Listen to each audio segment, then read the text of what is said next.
Olá, gente! Como é que vocês estão? Tudo bem com vocês?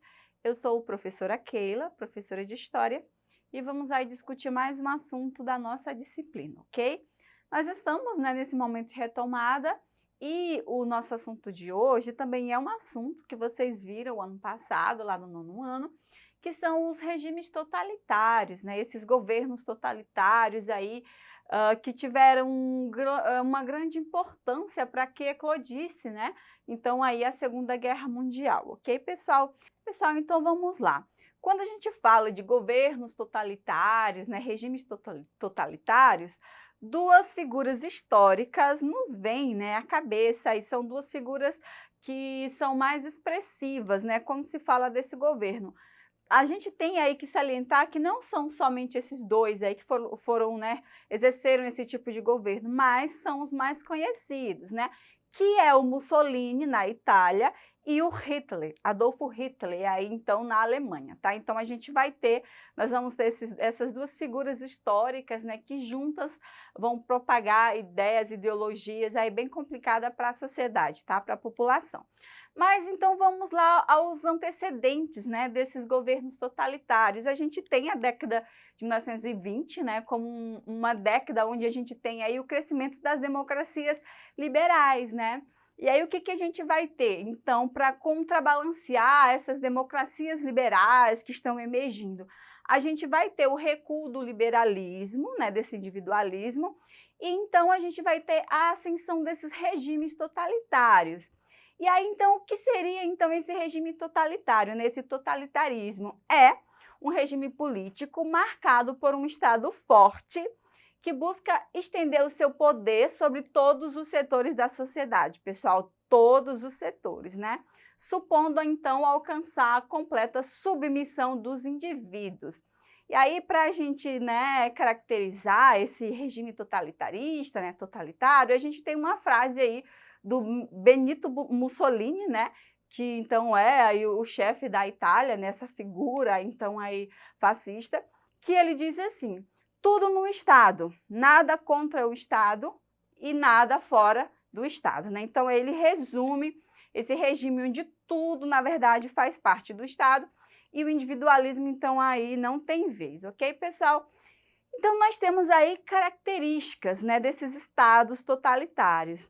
O primeiro que a gente tem aí é um governo centralizado, um governo aí na mão de uma única só pessoa, O militarismo, um Estado aí muito armado, uma expansão territorial, como acontece aí na Alemanha, o Estado que vai, a partir da tese do espaço vital, vai se expandindo, aí tomando outros territórios, o unipartidarismo. O que é isso, pessoal, É a presença de um só partido.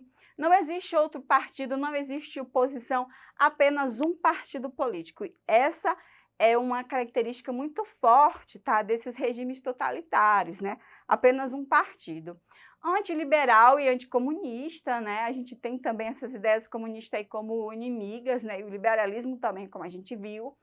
Uma educação dirigida, O que seria essa educação? Essa ideologia é impregnada na escola, os professores desde cedo eles começam a difundir essas ideologias desses partidos. Então a educação ela é moldada para criar naquela criança aquele sentimento de pertencimento então dessa nação, como o caso da Alemanha aí, a nação superior por conta da raça ariana. A gente tem também a censura aos meios de comunicação, uma característica bem dita aí desses regimes, os meios de comunicação aí sofrem censura, somente vai para a população o que é passado por um departamento de propaganda, de imprensa. O culto ao líder, esse líder ele é idolatrado, as pessoas começam a louvar esse líder. A propaganda governamental também é atrelada aos meios de comunicação, essa ideia de sempre falar muitas coisas positivas desse líder, E o nacionalismo extremado, nesse nacionalismo extremo, onde as nações agora elas vão se sentir superiores, ok, pessoal? Aqui nós temos algumas questões acerca do fascismo na Itália, tá?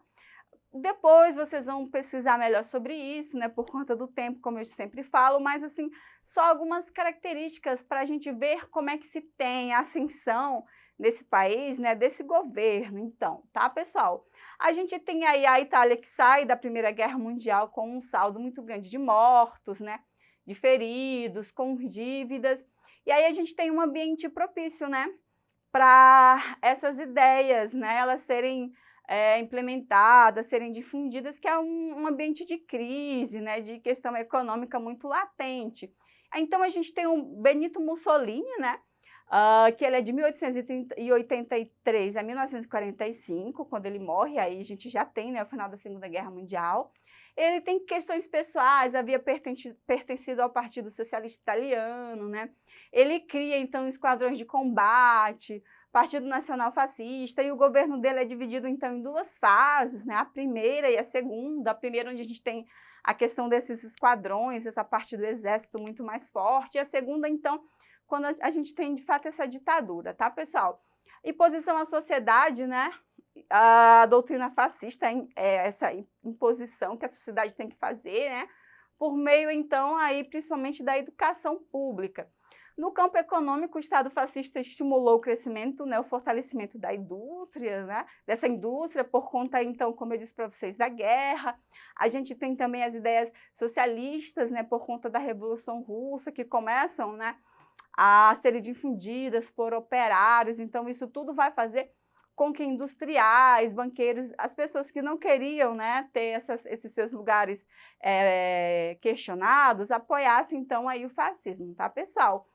E no plano externo, Mussolini, então, ele conduziu a expansão colonial italiana na África, né, principalmente aí na Etiópia, tá? A gente vai ter, então, aí, dentro dessa corrida do imperialismo, a Itália indo agora para o continente africano, porque é aquela velha história que a gente sabe, né? Os superiores, as ditas raças superiores e inferiores.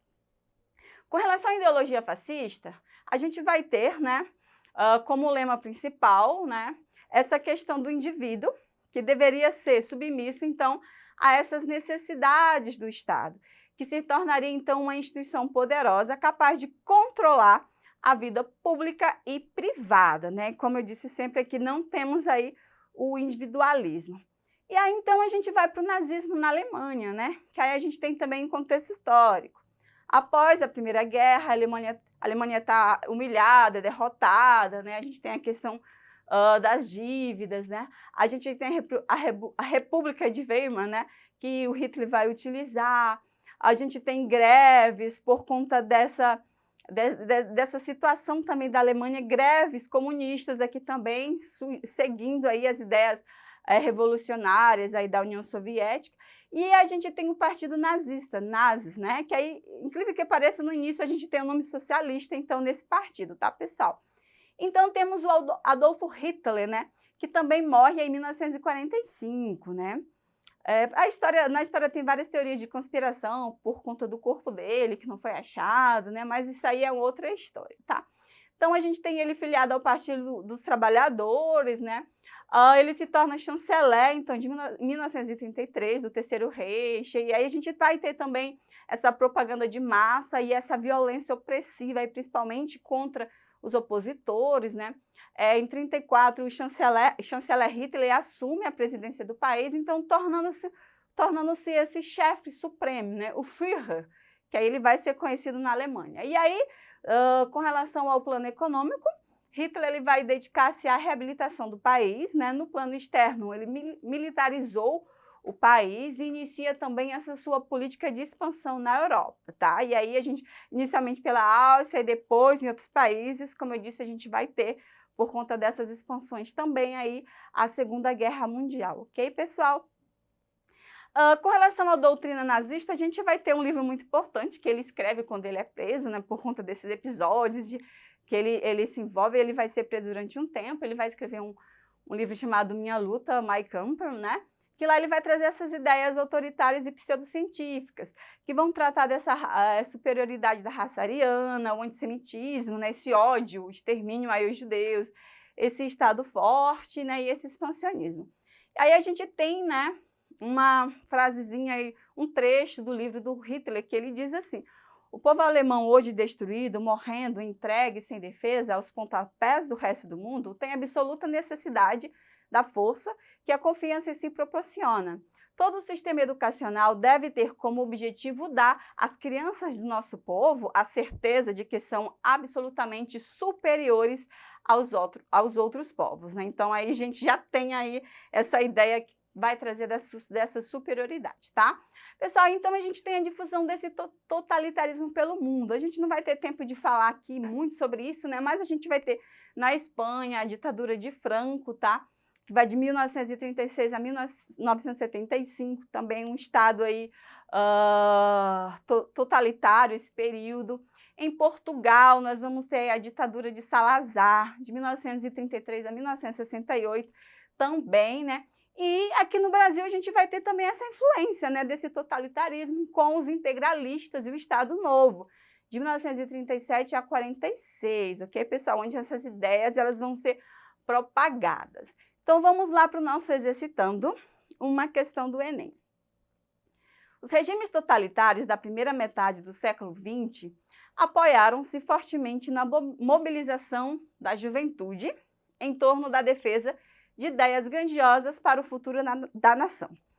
Nesses projetos, os jovens deveriam entender que só havia uma pessoa digna de ser amada e obedecida, que era o líder.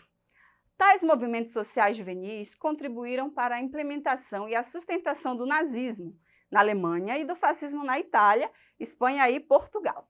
A atuação desses movimentos juvenis caracterizava-se vamos lá, sectarismo e pela forma violenta e radical com que enfrentavam os opositores do regime, né, ao regime. B. Propostas de conscientização da população acerca dos seus direitos como cidadãos. C. Promoção de um modo de vida sustentável que mostrava os jovens como exemplos a seguir. D. Diálogo ao organizar debates que opunham jovens idealistas e velhas lideranças conservadoras. E E. Métodos políticos populistas e pela organização de comícios multitudinários, né? E aí, pessoal, qual será a nossa alternativa correta? Claro que a gente tem o A, né? O sectarismo, né? Esse radicalismo e essa forma, então, radical com que enfrentavam os opositores ao regime, essa separação, né? O sectarismo vem, então, dessa separação, ok, pessoal? Então, não esqueçam de acessar a nossa plataforma, estudem, né, sobre esse contexto tão importante aí que antecede a Segunda Guerra, que está entre as guerras, assim também como a crise de 1929, tá? São muito importantes para a gente entender o desencadeado dos acontecimentos. Pessoal, até a nossa próxima aula. Tchau!